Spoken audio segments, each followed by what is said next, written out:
Teleamazonas presenta 24 horas con Diana León. Buenas noches, amigos, bienvenidos a la emisión estelar de 24 horas de este 24 de marzo de 2025. El Tribunal Contencioso Electoral ratifica multa y suspensión de los derechos políticos de la vicepresidenta Verónica Abad, y el debate presidencial entre Luisa González y Daniel Noboa dejó más acusaciones que propuestas. Aquí empezamos.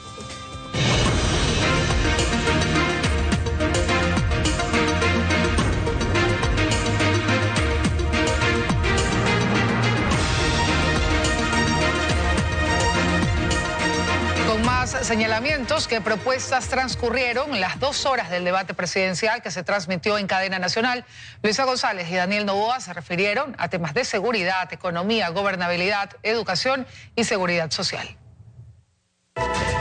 Nuevamente Luisa González y Daniel Noboa cara a cara, nuevamente en una segunda vuelta, con una diferencia que de entrada marcaba la candidata de la Revolución Ciudadana. Que hoy ustedes saben que todo lo que diga el candidato Noboa es mentira y no lo va a cumplir. Por su parte, Noboa prometía no hablar del pasado. Yo no estoy aquí para revivir cuentos viejos, a la narcopolítica ni a la corrupción. No obstante, en el primer eje temático se habló de educación y ahí un tema de la hemeroteca, la llamada tabla de drogas. Es que acabaron con los sueños de decenas de miles de niños y le dieron tanto dolor a madres de familia que hoy en día no saben qué hacer con ellos.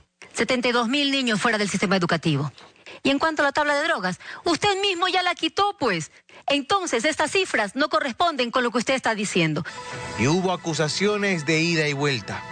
¿Podría por una vez pensar menos en sus negocios familiares, como el desayuno escolar? Nada tenemos que ver, ninguno de los Noboa, en el desayuno escolar. Como dije, eso sí, se lo quitamos a las mafias que son algunos de ellos los financistas de la candidata González. Se habló también de salud y de seguridad social. Cómo volver sostenible al IES fue el tema sobre la mesa.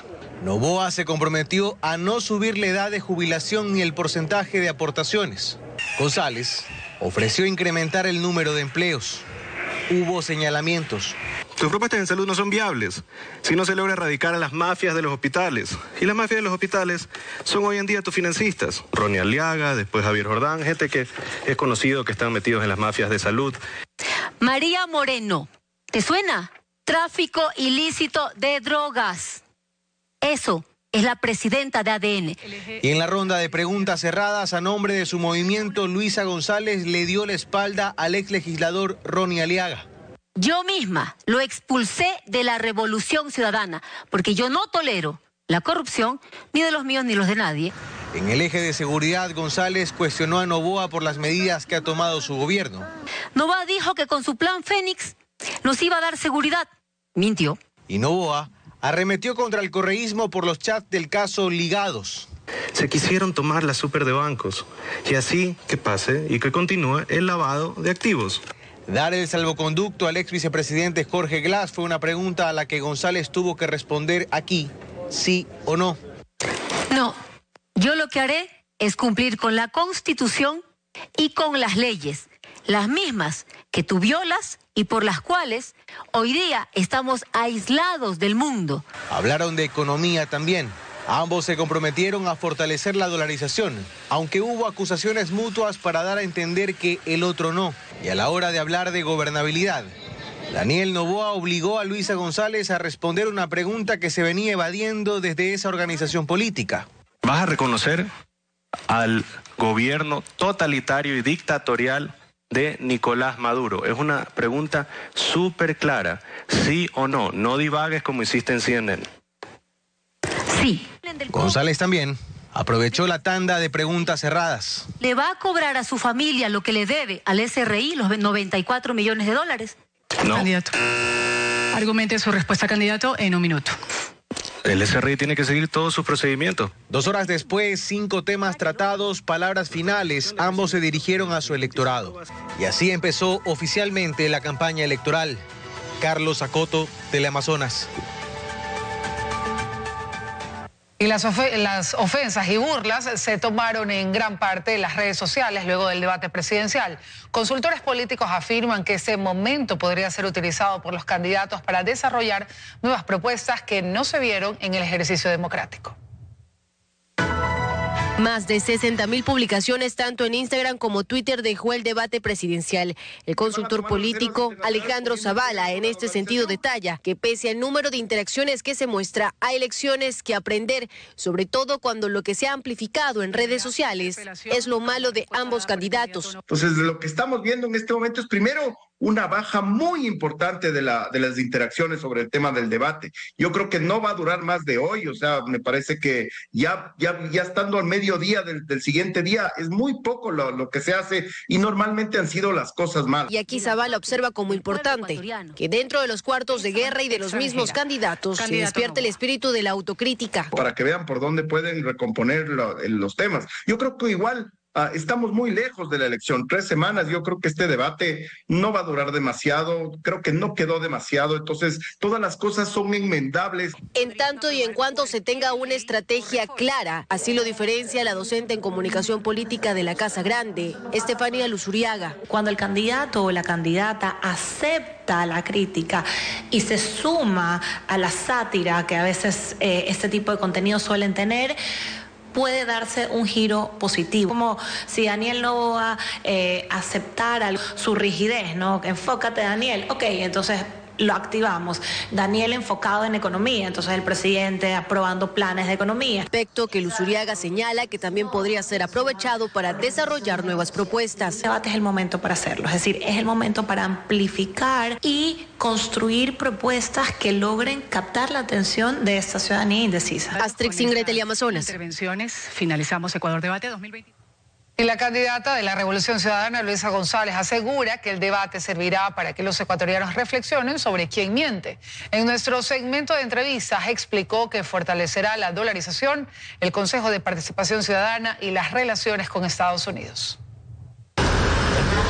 El segundo día de campaña de cara al balotaje del 13 de abril empezó con entrevistas. La candidata presidencial de la Revolución Ciudadana, Luisa González, llegó a las instalaciones de Teleamazonas en Quito para hacer un análisis de lo que fue el debate. La reflexión es para los ecuatorianos, el poder contrastar, el poder ver que sí, te ofrecieron muchísimas cosas y no se las hizo. Abordó de inicio uno de los temas que golpeó en las últimas semanas su campaña, la dolarización, y negó que existan intenciones de crear ecuadólares.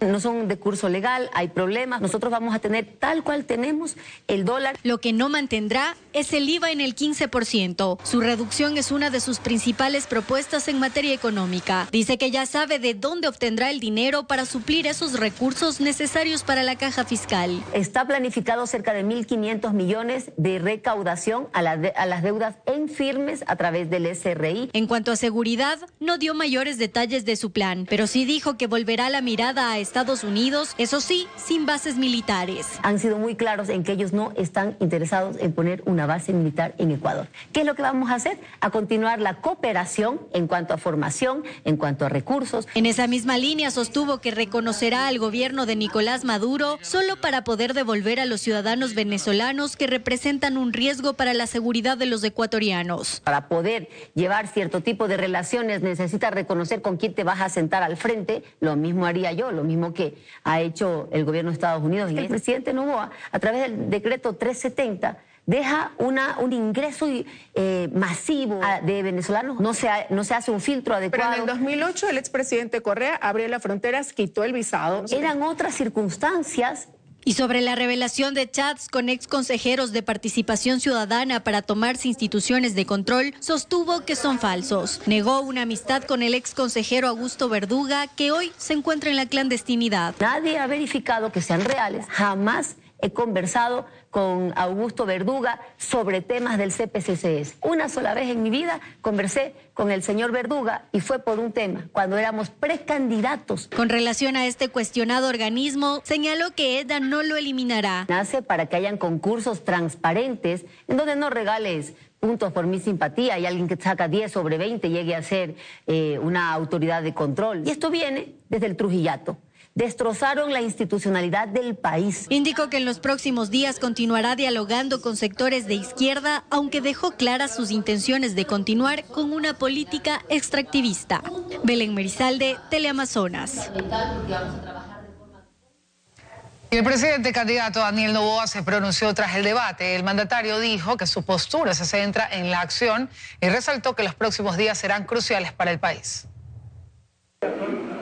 Como positiva calificó el presidente candidato Daniel Noboa su participación en el debate. Estas declaraciones las realizó este lunes durante una entrevista radial en Guayaquil. Noboa aprovechó el espacio para profundizar sus propuestas. En materia de seguridad dijo que su gobierno le apuesta a una constituyente y reiteró que la salida de la base de Manta junto a la implementación de la tabla de consumo de droga en gobiernos pasados son las principales causantes de la actual crisis de inseguridad. Vamos por una constituyente. No puede ser que se agarra un sicario y después de una semana, 2 semanas está libre y regresa a amenazar a la policía. En la tabla de drogas, ¿qué es lo que hizo? Se comió generaciones. Respecto al legislativo y gobernabilidad, el presidente candidato dijo estar convencido del respaldo que sus proyectos de ley tendrán en la Asamblea Nacional ante una posible victoria electoral. Ganaremos la elección, tendremos mayoría en la Asamblea y este país va a tener claridad. Yo no reconozco regímenes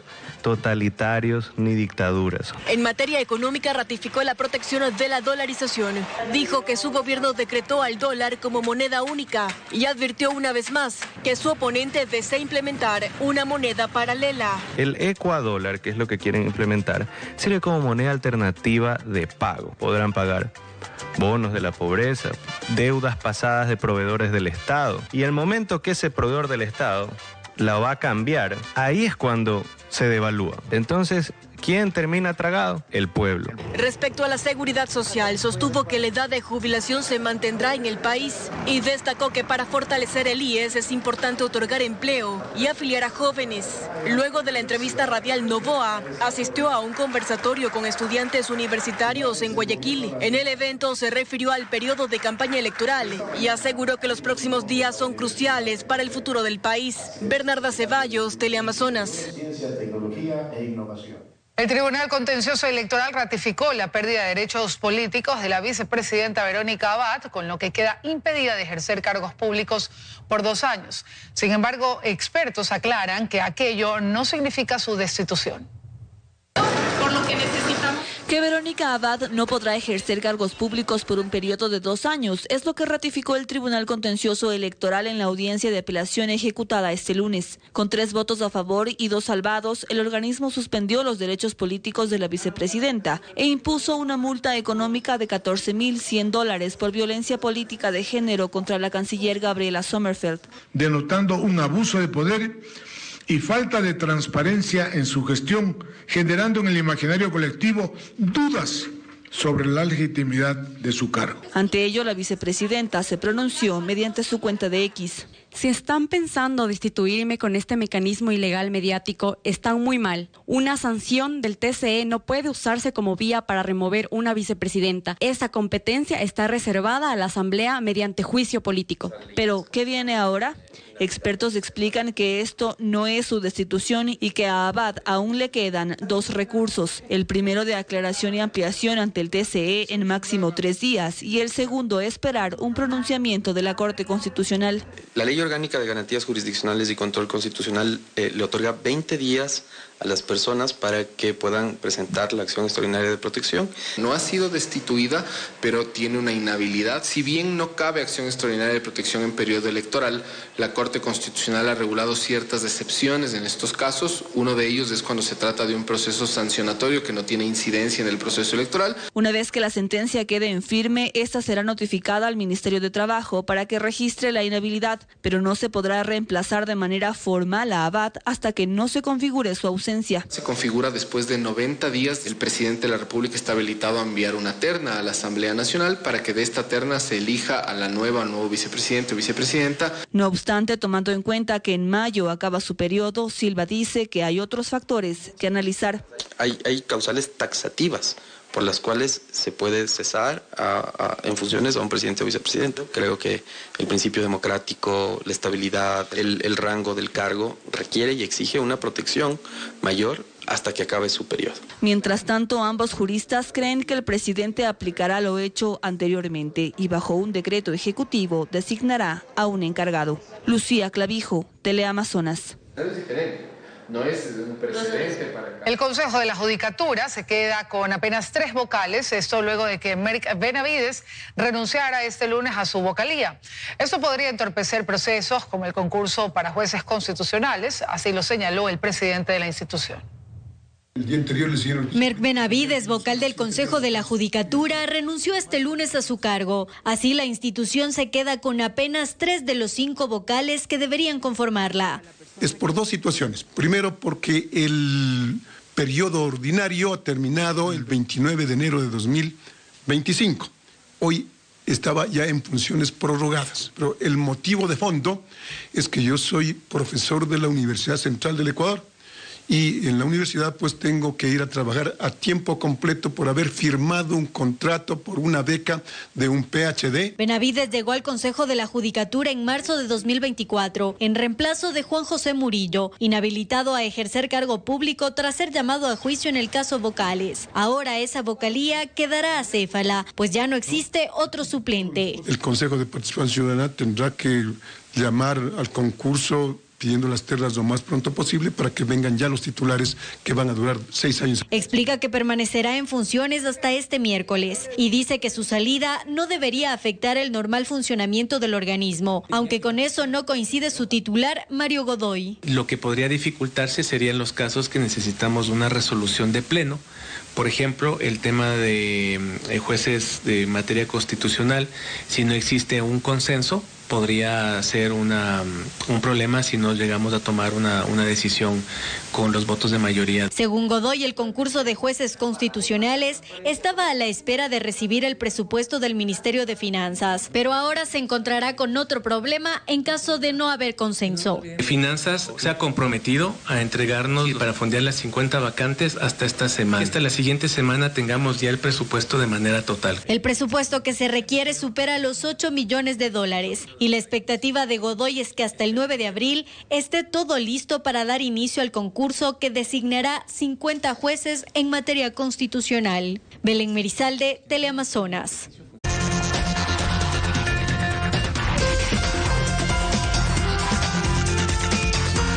Seguimos, amigos. Continúan los trabajos para recuperar el último cuerpo desaparecido y 4 vehículos que cayeron al río Daule tras el colapso del puente colgante. Esto mientras el Ministerio de Transporte contrata una firma auditora para esclarecer los motivos del incidente. Han transcurrido 5 días del colapso del puente Gonzalo Icaza Cornejo que conecta el cantón Daule con Nobol, y aún personal especializado del Cuerpo de Bomberos y de la Prefectura del Guayas continúan en la búsqueda de la 5ª persona desaparecida. Lamentablemente todavía no hemos encontrado el cuerpo del señor Freddy Castro, que es el 5º desaparecido, quien, según las versiones locales, pues viajaba en una camioneta. Asimismo, maquinaria pesada trabaja en la zona para recuperar los 3 vehículos de carga pesada y la camioneta, que por la capa lodosa que se ha formado en el río, los trabajos se complican. Mientras esto sucede, el ministro de Transporte, Roberto Luque, confirmó a través de un comunicado la contratación de una investigación técnica transparente y sobre todo independiente que permita esclarecer los motivos que llevaron al colapso del puente. A esto, la prefecta del Guayas, a través de su cuenta de X, respondió que la decisión es necesaria y que es la primera interesada en que la verdad salga a la luz, pues la hipótesis que Aguiñaga sustenta es el sobrepeso. Según la ex ministra de Transporte, Paola Carvajal, la cartera de Estado titular es el único que controla peso y medida y que no se debe deslindar de responsabilidades. ¿Quién está controlando que los vehículos estén pasando con ese peso máximo? La respuesta es nadie. Nadie.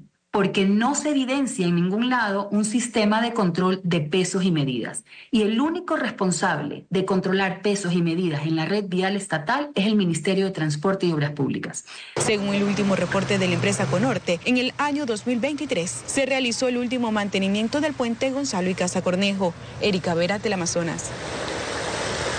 Las labores en el río Coca para evitar que la central hidroeléctrica Coca-Codo Sinclair sea afectada por la fuga en el poliducto Xusufindi-Quito finalizaron este fin de semana y el área de captación de la central trabaja con normalidad.